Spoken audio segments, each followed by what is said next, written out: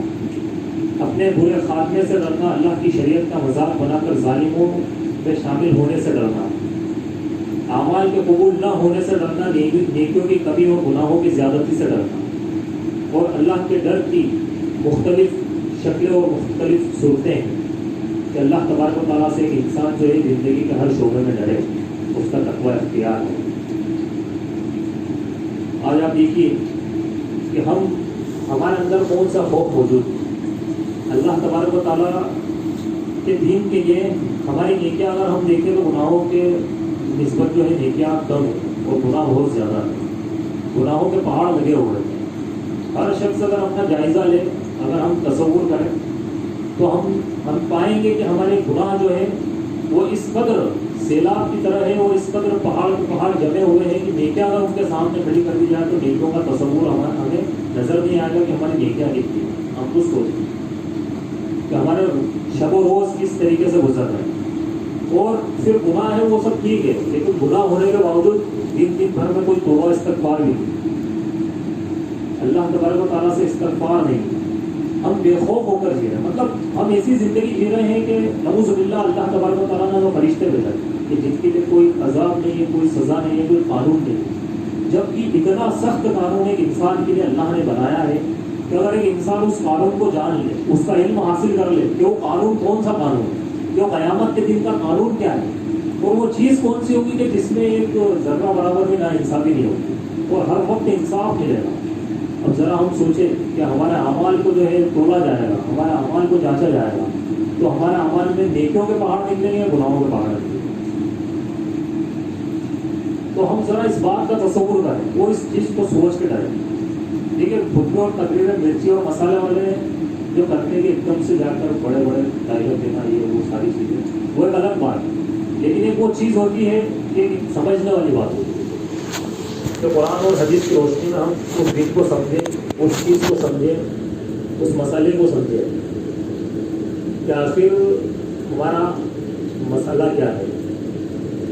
قیامت کے روز جب اللہ تبارک و تعالیٰ میزان لگائے گا تو اس وقت کا عالم کیا ہوگا، یہ ذرا ہم سوچیں کہ ہم کس قدر جو ہے پسینوں میں ڈوبے ہوں گے۔ اور ابھی اگر ہم یہاں پر دیکھ لیں کہ کوئی ہمیں اگر کوئی ہمیں صرف 2 سے 5 منٹ اگر ڈبا دے تو ہم مر جائیں گے۔ اگر 5 سے 10 منٹ کوئی انسان اگر 2-5 منٹ سانس روک بھی سکتا ہے تو بچ سکتا ہے، لیکن اس سے زیادہ اگر اس کی کیپیبلٹی سے زیادہ ہو گیا تو وہ انسان کیا ہو جائے گا، وہ انسان ختم ہو جائے گا۔ اب ذرا سوچو کہ وہاں ہزاروں سال ہمیں پسینے کے اندر ڈوبے لینا ہے، اگر ہمارے اعمال غلط ہیں، ہمارے اعمال اگر اتنے ہیں، مطلب اتنے ہمارے گناہ ہیں کہ ہمارے جو ہے قدموں تک، یعنی ہمارے گھٹنے تک جو ہے، گھٹنے تک ہم پسینے میں ڈوبے ہوں گے۔ اگر ہمارا اعمال اور زیادہ غلط ہوں گے اور زیادہ گناہ ہوں گے تو ہم جو ہے پیٹ تک، سینے تک، ہم کندھے تک، اور کوئی بدبخت تو ایسے ہوں گے کہ پورے اپنے پسینے کو بوتے لگا رہے ہوں گے، یعنی پورے کے پورے ڈوبے ہوئے ہوں گے۔ تو یہ بہت بڑا منظر ہے قیامت کے دن کا۔ تو اسی لیے اللہ تبارک و تعالیٰ نے نقشہ کھینچا وَلِمَنْ خَافَ مَقَامَ رَبِّهِ جَنَّتَانِ، کہ جو اپنے رب کے سامنے کھڑے ہونے سے ڈر گیا اس کے لیے کتنی جنتیں ہیں؟ 2 جنتیں۔ تو اس دن کے عذاب سے ڈرنا ہے دراصل، اور اللہ تبارک و تعالیٰ کے سوال اور جواب سے ڈرنا ہے کہ اللہ تبارک و تعالیٰ ہم سے سوال اور جواب کرنے والا ہے۔ قرآن مجید اگر آپ پڑھیں گے تو آپ کو ایسی کئی آیتیں ملے گی۔ اللہ تبارک و تعالیٰ نے سورہ معارج کے اندر فرمایا اپنے خاص بندوں کا تذکرہ کرتے ہوئے وَالَّذِينَ هُم مِّنْ عَذَابِ رَبِّهِم مُشْفِقُونَ إِنَّ عَذَابَ رَبِّهِمْ غَيْرُ مَعْمُونٍ، کہ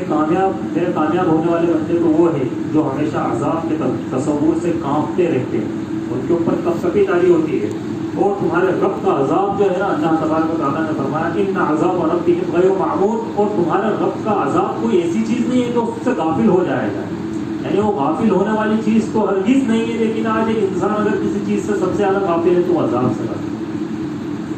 اللہ کے عذاب سے ایک انسان غافل ہے، پریشانی آتی ہے، مصیبت آتی ہے، تکلیف آتی ہے، نعوذ باللہ الٹا سمجھنے کے بجائے اللہ تبارک و تعالیٰ کے اوپر بھی لیتا ہے۔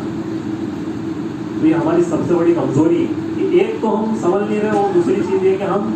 نعوذ باللہ اللہ تبارک و تعالیٰ کے اوپر بھی لیتا ہے، جبکہ وہ چیز غافل ہونے والے نہیں ہے۔ ابراہیم خلیل اللہ کو آپ دیکھیے، اللہ کے دوست ہے، خلیل ہے، اور ایک جلیل القدر پیغمبر ہے، جن کی جلیل القدر اور پیغمبر ہونے کا تذکرہ اللہ نے قرآن مجید کے اندر کیا، اور خاص انبیاء کرام میں ان کا تذکرہ کیا۔ ان کو آپ دیکھیے کہ ان کا کیا عالم ہے کہ روز قیامت کی رسوائی سے ڈرتے ہوئے، یعنی اس دن کی ذلت اتنی بڑی ذلت ہوگی۔ حضرت ابراہیم علیہ السلام بارہا یہ دعا کرتے تھے اللہ تبارک و تعالیٰ سے ڈرتے ہوئے کہ وَلَا تُخْزِنِي يَوْمَ يُبْعَثُونَ يَوْمَ لَا يَنفَعُ مَالٌ وَلَا بَنُونَ إِلَّا مَنْ أَتَى اللَّهَ بِقَلْبٍ سَلِيمٍ۔ یہ پروردگارا، جس دن سارے انسان اٹھائے جائیں گے، جس دن سارے بنی آدم اٹھائے جائیں گے، اس دن مجھے رسوا نہ کرنا، اس دن مجھے ذلیل نہ کرنا، اس دن مجھے بے عزت مت کرنا، کہ اس دن کی رسوائی سب سے بڑی رسوائی ہے، اس دن کی ضلالت سب سے بڑی ضلالت ہے، اس دن کی بے عزتی سب سے بڑی بے عزتی ہے کہ تمام کے تمام انسان وہاں پر کھڑے ہوں گے، تمام کی تمام امتیں وہاں پر کھڑی ہوں گی، اور اس دن اللہ تبارک و تعالیٰ آپ کو ذلیل کر دے گا آپ کے گناہوں کی وجہ سے۔ اللہ تبارک و تعالیٰ ہمیں اب ذرا بتائیے کہ اس دن کی رسوائی سے بڑی وہ کون سی رسوائی ہوگی؟ آج ایک انسان دنیا کی رسوائی سے کتنا ڈرتا ہے بتائیے آپ، کس قدر ڈرتا ہے کہ نہیں ڈرتا ہے کہ یار کہ مجھے ذلیل نہ کر دیا جائے۔ کوئی چیز اگر اس سے ہو جاتی ہے، اسٹوڈنٹ ہے تو وہ اسکول کے اندر ذلیل ہونے سے ڈرتا ہے، اگر کوئی ورکر ہے تو وہ جاب کے سلسلے میں ذلیل ہونے سے ڈرتا ہے کہ نہیں سارے امپلائی کے سامنے مجھے ذلیل نہ کر دیا، یا پھر کچھ اور مسئلہ ہے، 10-20 لوگ بیٹھے ہیں ابھی یہاں پر، آپ دیکھیے کہ سب کو اپنی عزت نہیں پسند ہے کیا؟ ہر انسان اپنی عزت بناتا ہے کہ نہیں بناتا ہے؟ ہر انسان اپنی رسپیکٹ لے کے چلتا ہے، لیکن اگر یہیں پر اگر کوئی کسی کو ذلیل کر دے تو ذرا بتائیے کہ ہم اس کو کس طریقے سے ہم اپنے اوپر لیں۔ اگر کوئی انسان بول سکتا ہے تو بولتا ہے کوئی ذلیل مت کرو، لیکن اگر نہیں بول سکتا ہے تو اس کو اندر ہی اندر جھیلنا پڑے۔ اب ذرا بتائیے کہ آپ تمام کے تمام بنی نوع آدم جتنے بھی انسان ہیں سب وہاں پر کھڑے ہوں گے، اور اس دن آپ جو ہے ذلیل ہونے سے ڈریں۔ یہاں پر حضرت ابراہیم علیہ السلام کی دعا اللہ نے اہل ایمان کے اس خوف کے مظاہر کا تذکرہ کرتے ہوئے فرمایا سورہ مومنون میں کہ والذین یؤتون ما آتوا وقلوبهم وجلة انهم الى ربهم راجعون، کہ اہل ایمان وہ ہیں جو دیتے ہیں تو اس حال میں دیتے ہیں کہ ان کے دل کانپ رہے ہوتے ہیں، ان کے دلوں پر کب کبھی داری ہوتی ہے، وہ خرچ کرتے ہیں تو اس حال میں خرچ کرتے ہیں کہ ان کے دلوں میں خوف خدا ہوتا ہے، خوف الہی ہوتا ہے، کہ جو جب کسی کو دیتے ہیں تو اللہ سے ڈرتے ہوئے دیتے ہیں کہ ان کے دل میں کب کبھی داری ہوتی ہے۔ حضرت عائشہ رضی اللہ تعالیٰ عنہ سوال کرتی ہوں بالمؤمنین، جب یہ بات جو ہے حضرت عائشہ سنتی ہے، جب یہ آیت حضرت عائشہ سنتی ہے تو اللہ کے نبی سے سوال کرتی ہے، پوچھتی ہے کہ اللہ کے نبی صلی اللہ علیہ وسلم کہ اللہ تبارک و تعالیٰ یہاں پر بیان کر رہا ہے کہ وہ لوگ دیتے ہیں تو ان کے اوپر کب کبھی داری ہوتی ہے، اور جب خرچ کرتے ہو تو ان کے دلوں میں اللہ کا خوف ہوتا ہے۔ تو کیا یہ وہ لوگ ہوں گے جو چوری کرتے ہیں دنیا کے اندر، یا پھر یہ وہ لوگ ہوں گے جو شراب پینے والے ہیں، یا پھر یہ زنا کرنے والے لوگ ہوں گے کہ جنہیں ان کے گناہوں کا احساس رب کا ڈر دلا رہا ہے، کہ جن کو اپنے گناہوں کا ڈر ہے کہ بھائی میں شراب پیتا ہوں، میں زنا کرتا ہوں، میں چوری کرتا ہوں، تو اس وجہ سے کہیں اللہ میرے اعمال کو قبول نہ کرے۔ اللہ کے نبی صلی اللہ علیہ وسلم نے فرمایا لا یا بنت الصدیق، کہ نہیں یہ ابو بکر صدیق کی بیٹی، یہ وہ لوگ ہیں بل هم الذین یصلون ویصومون ویتصدقون ویخافون الا یقبل منهم ذلک، کہ نہیں یہ وہ لوگ ہیں کہ جو نمازیں قائم کرتے ہیں، جو صلوات کو برابر ادا کرتے ہیں، اور یہ روزے دار لوگ ہیں، یہ وہ لوگ ہیں جو صدقہ و خیرات کرتے ہیں، یہ وہ لوگ ہیں جو صدقہ و خیرات کرتے ہیں، اللہ کی راہ میں خوب خرچ کرتے ہیں، وَيَخَافُونَ أَلَّا يُقْبَلَ مِنْهُمْ ذَلِكَ، لیکن یہ ڈرتے ہیں کہ اللہ تبارک و تعالیٰ میرا اعمال کو قبول کرے گا یا نہیں کرے گا، اس وجہ سے ڈرتے ہیں اللہ تبارک و تعالیٰ سے، وہ خوف۔ اور ذرا بتائیے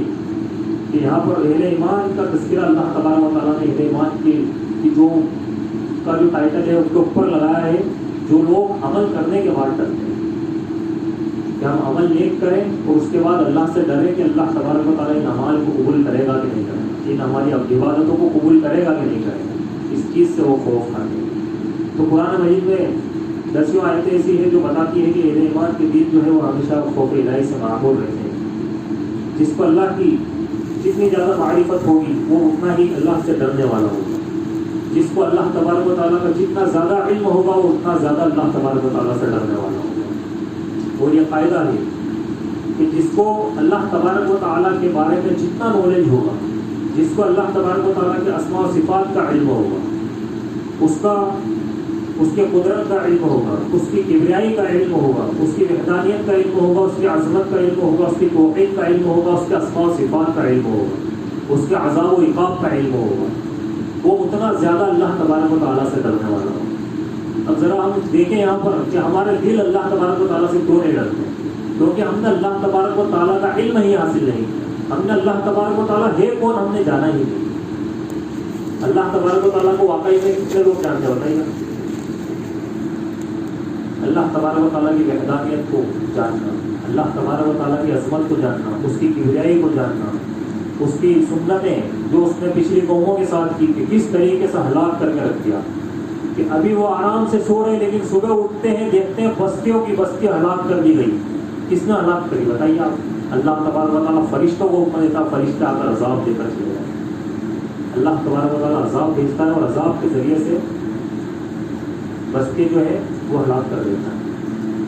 بڑی بڑی قومیں، وہ قومیں کہ جن کو اپنے اوپر ناز تھا، جو زمین پر چلتے تھے تو تکبر کے ساتھ چلتے تھے.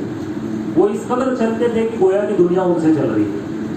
وہ اس قدر زندگی جیتے تھے کہ گویا کہ زمانہ ان سے چل رہا ہے. وہ کھٹے کھٹے جسم والے، وہ جن کی عمریں 900 سال، ہزار سال ہوا کرتی تھی، وہ جن کا کھانا جو ہے وہ دیکھیں گا آپ کے کنٹلوں میں ہوا کرتا تھا. آج ہماری سائز کیا ہے، ہماری عمریں کیا ہے اور ہمارا وزن کیا ہے، ہم اس کے سامنے کچھ نہیں لگ رہے ہیں. وہ جو ہے 20-30 ہاتھ اونچے ہوا کرتے ہیں. ان کی حالت اللہ تبارک و تعالیٰ نے ایسے کری کہ ہواؤں میں اڑایا اور ہواؤں میں اڑا کے آپس میں ایک دوسرے کو ٹکرا کر ان کا چوڑا کر دیا. ان کے بھیجے آپس میں ٹکرا دیے، ان کو ختم کر دیا، نصف و نابود کر دیا. اللہ تبارک و تعالیٰ کی طرف سے چیخیں آئی، ان چیخوں کے عذابوں نے ان کے دماغوں کو پھاڑ دیا، ان کے کلیجوں کو ختم کر دیا. تو یہ اللہ تبارک و تعالیٰ کے عذاب کا علم اگر ہمیں نہیں ہے، ہمیں نہیں پتہ ہے، ہم نہیں جانتے اللہ تبارک و تعالیٰ کے بارے میں، تو ہم اللہ تبارک و تعالیٰ سے ڈر نہیں سکتے. کیونکہ ایک انسان کسی چیز کے بارے میں جب جانے گا تب جا کر اس سے ڈرے گا. آج ہم بہت اچھا مثال جو ہے اللہ تبارک و تعالیٰ کے مقابلے میں کوئی ثانی نہیں ہے انسان کے لیے. لیکن ہم اپنے لیول کی اگر بات دیکھیں تو ہم جو ہے یہاں پر ڈی ایم پی ایم ان تمام کی جو ہے سی ایم وغیرہ ان تمام کی ہم پاور جانتے ہیں دنیا میں کہ یہ ہمارا کیا کر سکتے ہیں. ایک چھوٹا سا نیتا بھی اگر دیکھا جائے تو عارضی طور پہ ہماری زندگی خراب کر سکتا ہے اگر ہم اس کا کچھ مسئلہ بگاڑ دیں. ہمارے دھندے چوپٹ کر سکتا ہے اور پتہ نہیں کیا کیا نہیں کر سکتا. تو ایک انسان اس سے ڈرتا ہے کہ نہیں ڈرتا ہے؟ بتائیے آپ، دنیا کے اندر ڈرتا ہے. اب ذرا یہ بتائیے کہ اللہ تبارک و تعالیٰ وہ رب کہ جس نے اس کائنات کو بنایا، جس نے زمین اور آسمان کو بنایا، جس نے یہاں پر غریب کو بنایا، امیر کو بنایا، جس نے مالدار کو بنایا، جس نے حاکموں کو بنایا، جو کہ حاکم وقت ان تمام کو اللہ تبارک و تعالیٰ نے پیدا کیا. اللہ تبارک و تعالیٰ کے حکم کے بغیر وہ بھی ایک فیصلہ نہیں دے سکتے، ایک کام وہ نہیں کر سکتے. ایک پتا اگر گرتا ہے زمین پر تو اللہ کی مرضی سے گرتا ہے. وہ اللہ تبارک و تعالیٰ اس سے ڈرنے کا حق ہمارا کیا ہونا چاہیے کہ ہمیں اس سے کس قدر خوف کھانا چاہیے اور کس قدر ہمیں اس سے ڈرنا چاہیے. لیکن زندگی جو جی جاتی ہے آج کل دیکھا جائے تو بے خوف جی جا رہی ہے کہ اللہ تبارک و تعالیٰ کا تقویٰ، اس کا ڈر، اس کا خوف دلوں میں نہیں ہے. اور ابراہیم خلیل اللہ علیہ السلام یہ دعا کر رہے ہیں کہ اللہ تو ہمیں قیامت کے دن کی رسوائی سے بچانا.